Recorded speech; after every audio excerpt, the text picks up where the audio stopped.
हम्म.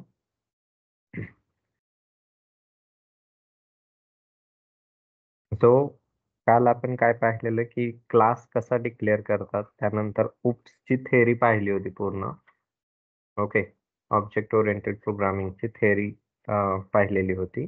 आणि यामध्येच पुढे जाऊन आपण काय करणार आहोत की आता ऑब्जेक्ट कसं डिक्लेअर करतात, त्यानंतर काय काय प्रोसिजर असते, हे पूर्णपणे आपण आज पाहणार आहोत. ठीक आहे. तो ऑब्जेक्ट डिक्लेअर जर का करायचं म्हटलं तर कसं करतात? बेसिकली इथं बघा, स्क्रीन दिसत आहे ना माझी? Is it visible? Yes no? हो. तो आता बघा, आपण काय केलेलं, तर स्टुडंट नावाचा एक क्लास क्रिएट केलेला होता. ठीक आहे. इथं स्टुडंट नावाचा एक क्लास क्रिएट केलेला होता, हा वाला. ठीक आहे. हे आपलं काय झालं, तर क्लासचं नाव असणार आहे. क्लास नेम असणार आहे. आणि या पर्टिक्युलर स्टुडंटचा एक आपण ऑब्जेक्ट क्रिएट केलेला होता. S1 हा काय झाला, ऑब्जेक्ट असणार आहे आपल्या स्टुडंट नावाच्या या क्लासचा. ओके. इथं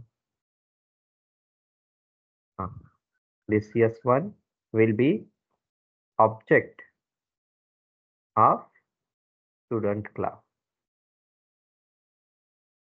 ठीक आहे. त्यानंतर इथं जे काही आयडी, नेम, मार्क्स वगैरे आहेत, त्याला आपण काय म्हणतो, तर क्लासचे ॲट्रिब्यूट्स म्हणत असतो. काय म्हणेल? क्लासचे ॲट्रिब्यूट्स. ओके. वेगवेगळे ॲट्रिब्यूट्स असतात. तो ॲट्रिब्यूट्स असं. सो हे सर्व काय झाले, आपले क्लासचे ॲट्रिब्यूट्स असणार आहेत. आणि मग पुढे जाऊन काय असेल, की हे सर्व काही व्हॅल्यूज ज्या दिल्यात 101, त्यानंतर इथं इशिका वगैरे दिलेलं, त्यानंतर 98 पॉइंट समथिंग दिलेलं होतं. हे सर्व काय झाले, तर व्हॅल्यू ऑफ ॲट्रिब्यूट असणार आहे. Values of attribute. ठीक आहे. असं. आणि आपण नॉर्मली काय केलंय, की इथं ऑब्जेक्टनीच व्हॅल्यूज काय केलेल्या आहेत, असाइन केलेल्या आहेत. ठीक आहे. हे ऑब्जेक्ट थ्रूच काय करू शकतो आपण, व्हेरिएबल्स ऍक्सेस करू शकतो. S1.marks, S1.name, S1.id असं. सो तुम्ही असे मल्टिपल ऑब्जेक्ट सुद्धा क्रिएट करू शकता. आणि त्यानुसार तुम्हाला काय येतील, त्यांचे आउटपुट्स वगैरे येणार आहेत. ठीक आहे.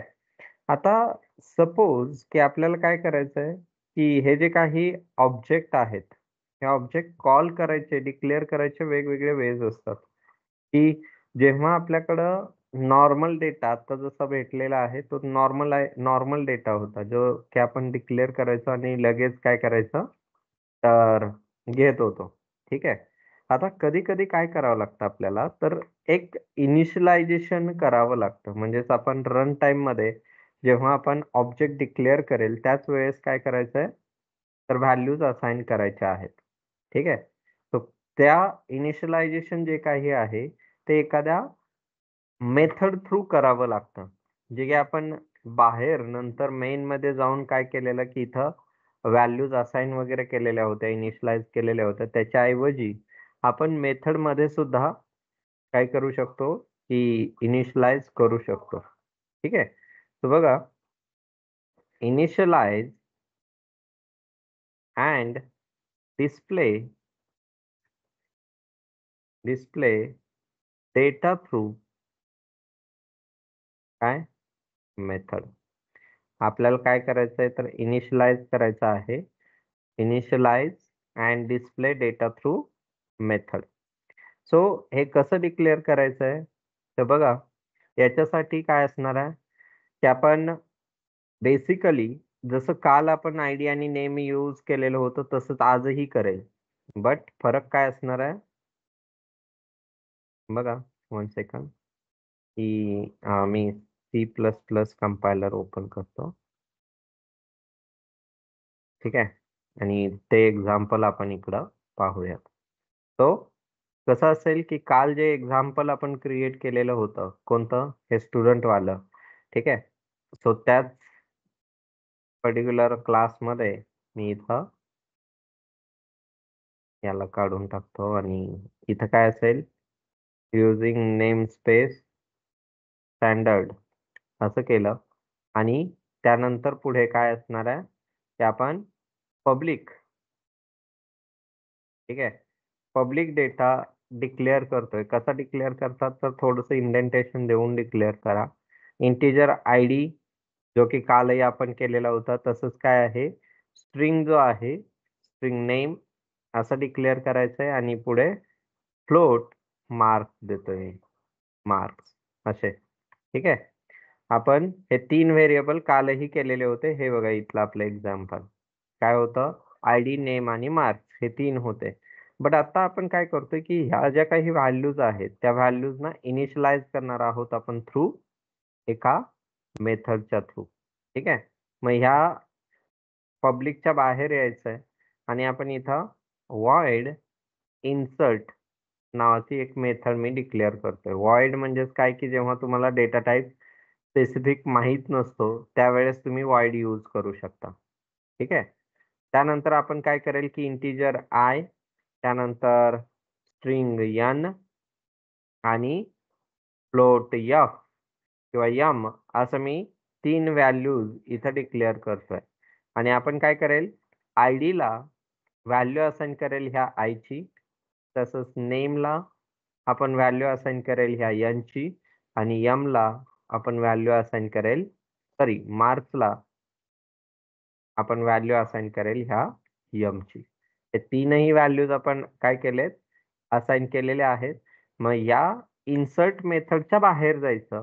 बाहेर कसं जाईल, तर इथं बघा ह्या कर्ली ब्रेसेसच्या बाहेर या असं, आणि मग पुढे काय करणार आहोत, की आपण व्हॉइड आणि हे सर्व काही आउटपुट जे आहेत ते इथंच दाखवेल. काल काय केलं होतं, तर आपण बाहेरून जाऊन म्हणजे मेनच्या आतमध्ये जाऊन मग प्रिंट करत होतो. हे बघा इथं सी आउट वगैरे काल इकडं जाऊन मेन ह्या मेथडच्या अंडर किंवा सॉरी मेन फंक्शनच्या अंडर जाऊन मग आपण प्रिंट करत होतो. आता आपण तिकडं जाणारच नाही आहोत. आपण काय करेल, कंप्लिटली इथंच प्रिंट करेल. सो मी एक मेथड डिक्लेअर केली आणि इथं डिस्प्लेमध्ये आणि अल्वेज मेथड किंवा कोणतंही फंक्शन जे आहे त्याला पॅरेंथेसिस असायलाच हवे. जसं की आपण मेनला सुद्धा देतोय बघा. मेनला अल्वेज काय असणार आहे, तसे पॅरेंथेसिस असणारच आहेत. कारण त्या फंक्शन्स आहेत. ठीक आहे. फंक्शन्स आहेत. सो इथं आपण कर्ली ब्रेसेसमध्ये ब्रॅकेटच्या आतमध्ये काय करेल, काउट आणि इथं आयडी किंवा आपण काल जसं मेसेज केला होता तसं आयडी कोलन स्पेस इथं काय आहे, आपण आयडी डिक्लेअर करेल. ओके. आता बघा आपण विदिन अ क्लास आहोत. ॲक्चुअली मी क्लासच डिक्लेअर केला नाही. हे सर्व काही लिहितोय कशाच्या अंडर? मेनच्याच अंडर. बट आपल्याला इथं बाहेर लिहावं लागतं ना. क्लास स्टुडंट येस कॅपिटल काढायचं आणि मग त्याच्या अंडर आपण हे पेस्ट करेल. मी लक्षातच आलं नाही माझ्या. तो एक स्टुडंट नावाचा क्लास क्रिएट करून मग त्याच्या अंडर काय करेल आपण असं लिहिणार आहोत. सो बघा आयडी प्रिंट केला, त्यानंतर इथं एंड एल करायचं. तसंच पुढे काय असेल, सी आउट, नेक्स्ट काय असेल, कोटेशन मार्क मध्ये नेम, कोलन करून स्पेस कराल. इथं काय असणार आहे, तर नेम प्रिंट करायचा आहे. ठीक आहे. असं नेम आणि परत एकदा एंड एल, सेमीकोलन द्या. एंटर केलं, सी आउट अगेन असं कोटेशन मार्क मध्ये मार्क्स ऑफ 10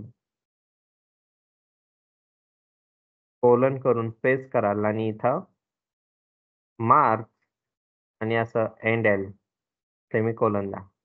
ठीक आहे. हे सर्व काही दिलं आणि याच्यानंतर मग आपण काय करेल, की ऑब्जेक्ट डिक्लेअर करणार आहोत. मग ऑब्जेक्ट डिक्लेअर कुठं करायचा असतो, तर मेन मध्ये जाऊन ऑब्जेक्ट डिक्लेअर करायचा असतो. सो काल जसा ऑब्जेक्ट डिक्लेअर केलेला तसंच मी काय करतोय, ऑब्जेक्ट डिक्लेअर करत आहे. कसं, तर स्टुडंट ठीक आहे, स्टुडंट, त्यानंतर S1 असा एक ऑब्जेक्ट क्रिएट केला आणि सेमिकोलॉन देऊन सेम असंच काय असणार आहे, स्टुडंट S2 करतोय मी. 2 स्टुडंट आपण दिलेले आहेत. ठीक आहे, असे. मग आता S1 चा डेटा आपल्याला इन्सर्ट करायचा आहे. कसं? तर S1 डॉट आयडी, सो मी आयडी देतोय 101, सेमिकोलॉन दिला. ठीक आहे, असं. किंवा तुम्ही इथं असं नाही द्यायची गरज आता. तुम्ही इथं S1 डॉट कोणती मेथड डिक्लेअर केली आपण?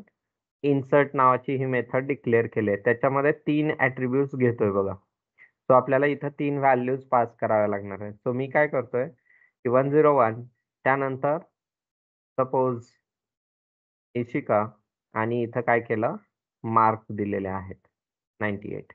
ठीक आहे, असं. पुढे जाऊन काय असेल, की सेम S2 डॉट इन्सर्ट करून आपण 103 इथं गौरव असं आणि मार्क्स जे आहेत ते 97 देतो. ठीक आहे, असं दिलंय. आणि मग आपण काय करेल, की S1 डॉट डिस्प्ले पुढच्या मेथडला कॉल केला आपण. ठीक आहे, आणि एंटर करून S2 डॉट डिस्प्ले आणि इथं सेमिकोलॉन द्या.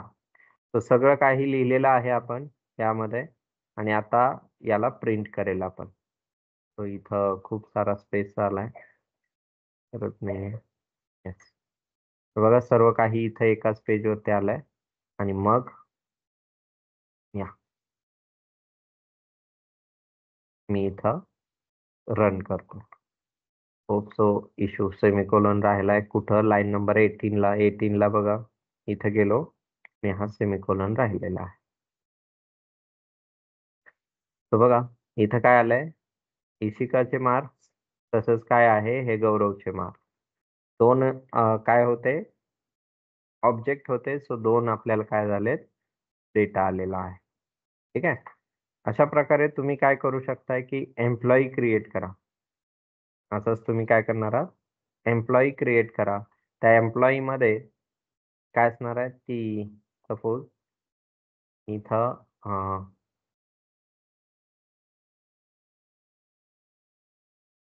PS कोड ओपन करतो.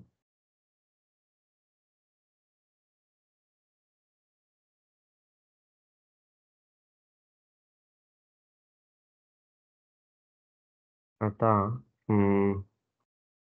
या हे बघा, मी जरासं याला नॅरो केलंय आणि स्निपिंग टूल ओपन करून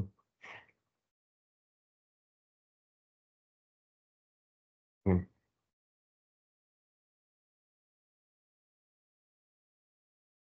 हे बघा, तो कॉपी केला. ठीक आहे, आपण इथे जाईल आणि इथं पेस्ट करणार आहोत. ठीक आहे,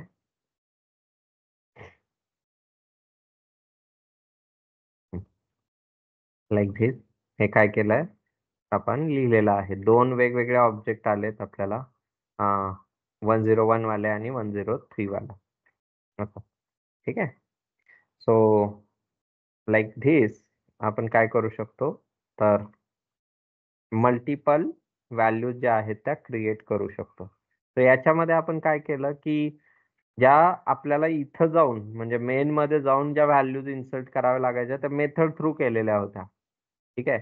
आता आपण काय करेल, की कन्स्ट्रक्टर्स यूज करणार आहोत. म्हणजे जेव्हा आपण ऑब्जेक्ट डिक्लेअर करतोय त्याच वेळेस मला काहीतरी व्हॅल्यूज पास करायच्या आहेत. सो कन्स्ट्रक्टर हा असा असतो, जसं की आपण बघा काय असणार आहे, की इनिशियलायझेशन म्हणजे मेमरी अलोकेशनचं जे काही काम करत असतात, ते कन्स्ट्रक्टर करतात. ओके. सो सगळ्यात इम्पोर्टंट असतो दॅट इज की कन्स्ट्रक्टर. ठीक आहे. कन्स्ट्रक्टर्स. तो कन्स्ट्रक्टर हे काय आहे? तर constructors constructor is a special method which is invoked automatically automatically at the time of object creation. ठीक आहे. आपण जेव्हा ऑब्जेक्ट क्रिएट करत असतो त्याच वेळेस हे काय होतात, ऑटोमॅटिकली इन्व्होक होत असतात. म्हणजे ऑब्जेक्ट जेव्हा क्रिएट केलाय, जसं की S1 वगैरे क्रिएट केलेला आहे ना, सो S1 चा ऑब्जेक्ट जेव्हा क्रिएट करतो त्यावेळेस ऑटोमॅटिकली कोण कॉल होत असतं, तर कन्स्ट्रक्टर्स कॉल होत असतात. ठीक आहे. आणि कन्स्ट्रक्टर्स बेसिकली आपण यूज करत असतो कशासाठी, तर हे जे काही आपण आयडी, नेम, मार्क्स दिलेत ना, त्यांना मेमरी लोकेशन अलोकेट करण्यासाठी असतो. ठीक आहे. तर बघा, इथं मी ते लिहितोय, it is used to initialize the data members of of a new object. ठीक आहे. जनरली आपण काय करतोय, तर